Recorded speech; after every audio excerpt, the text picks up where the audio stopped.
the previous episode, we talked about anxiety and depression. Today, we will talk about attention deficit or attention deficit hyperactive disorder, aka ADD or ADHD. Today, we invite Dr. Jian to our studio, and we will talk about this topic. Yeah, I'm glad to be here as well. About the ADD and ADHD, first, how do we diagnose it? And second, what are the symptoms? Attention deficit or attention hypertensive disorder, ADD or ADHD.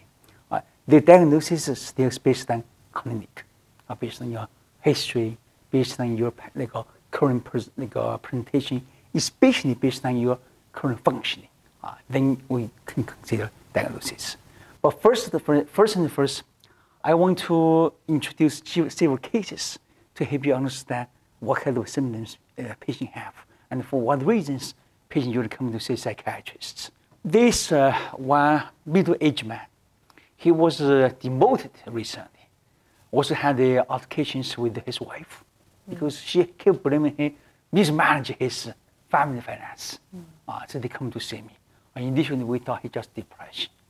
As time goes by, we realize no, he actually is typical attention deficit. Why? It's because in his history, he don't really feel depressed. He is actually is very motivated to do his job.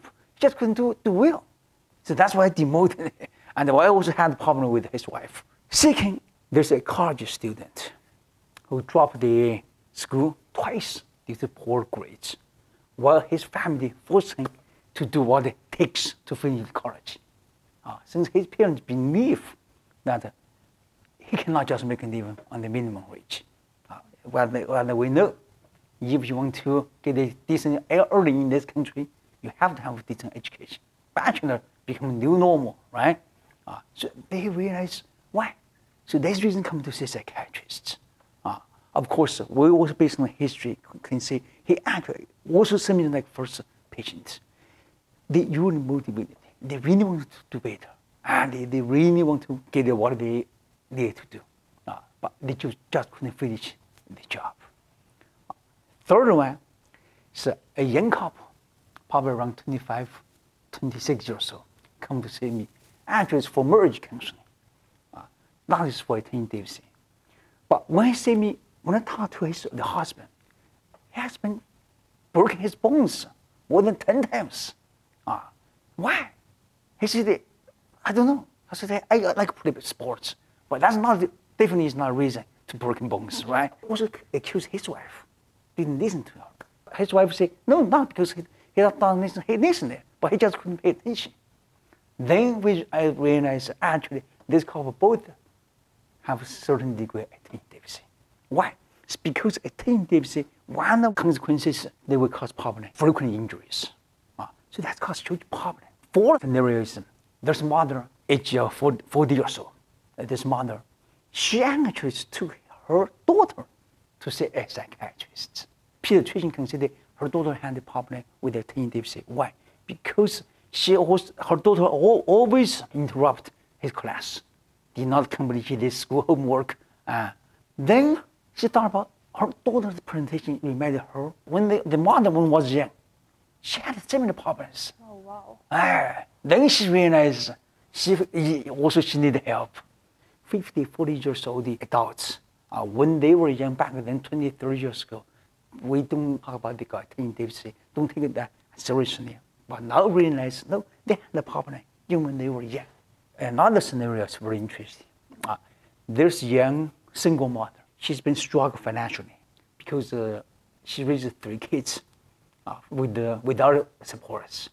She even didn't know where the kids' father were there. She didn't know. She had to work extra hours to make ends meet. So one day, her co-worker gave her an Adderall pill. She used the Adderall pill, immediately feel more energetic and want to get the Adderall. So in this case, then I talked to her, I realized she has not the attention deficit. She just wants to get the statements to make her get extra work. That's not a good idea. So I convinced her, no, that's not attention deficit. Last but not least, there's another young college student. She actually had average grades in her but she wants to do better academically. And especially later she actually can state that she also wants to be more fun, more cool in the parties or in the social events. That's she wants to try to get the statement. So you can say people come to see psychiatrists for different reasons. But some people really want to increase their capacity functioning. But some people try to overdo or try to entertain or try to euphoria. That's for different reasons. So there's 6 scenarios you can see. People have different reasons to want to get the attention deficit diagnosis. Currently, we do find out attention deficit is a common adult disorder. If untreated, we have severe problems. Just not a long time ago, 10 years ago, we consider attention deficit is kind of developmental delay that usually will get better when they get older. So even in the past, we have recommendation kids with attention deficit, when they reach 18, 20 years old, we even recommend use non-statements, no matter what. It's because we consider about statements will cause like addiction or tolerance or dependence. But right now, we realize, no, it's not that simple. We do use, we have a genetics, neural image have been proven that ADHD has certain biological change. And this biological change will continue through the whole lifespan, not just happen in the childhood, can also have the continue in the adulthood. Another, we use longitudinally follow the patients.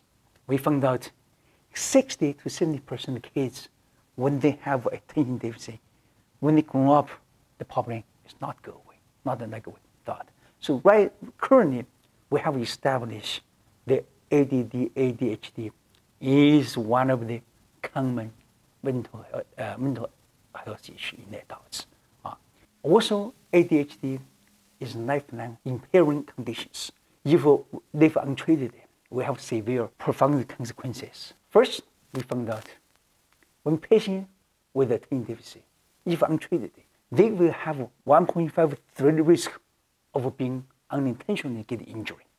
We also found out driver with attention deficit, they have 1.36 times higher involved car accidents than drivers without attention deficit. Especially in average, we found out mortality rate in people with attention deficit can be 2.65 higher than the people without attention deficit. So you can see attention deficit not just cause problem with the performance, also they really have life-threatening events. So we also found out if we regularly get treatment, the patients can lower the risk of substance abuse. When we found out many people use alcohol or cocaine, meth, even heroin, one of the reasons they want to get it, their body don't have enough norepinephrine dopamine. And that's why they use those stuff. Once we get the regular treatment, they can significantly lower the risk of substance abuse, can decrease the danger of car accidents or unintentional injuries. Also, seminars, we can reduce the number of emergency room visits. Also, we found out on the treatment regularly, students in college indeed can improve the schoolwork, classroom behavior, even reduce the rates of criminality. Right now, we have proven the attention deficit, if get treated, they have huge benefits. Thanks for Dr. Jian answering our question today, and don't forget to subscribe our channel so you won't miss Dr. Jian's following video. And thanks for joining our studio again.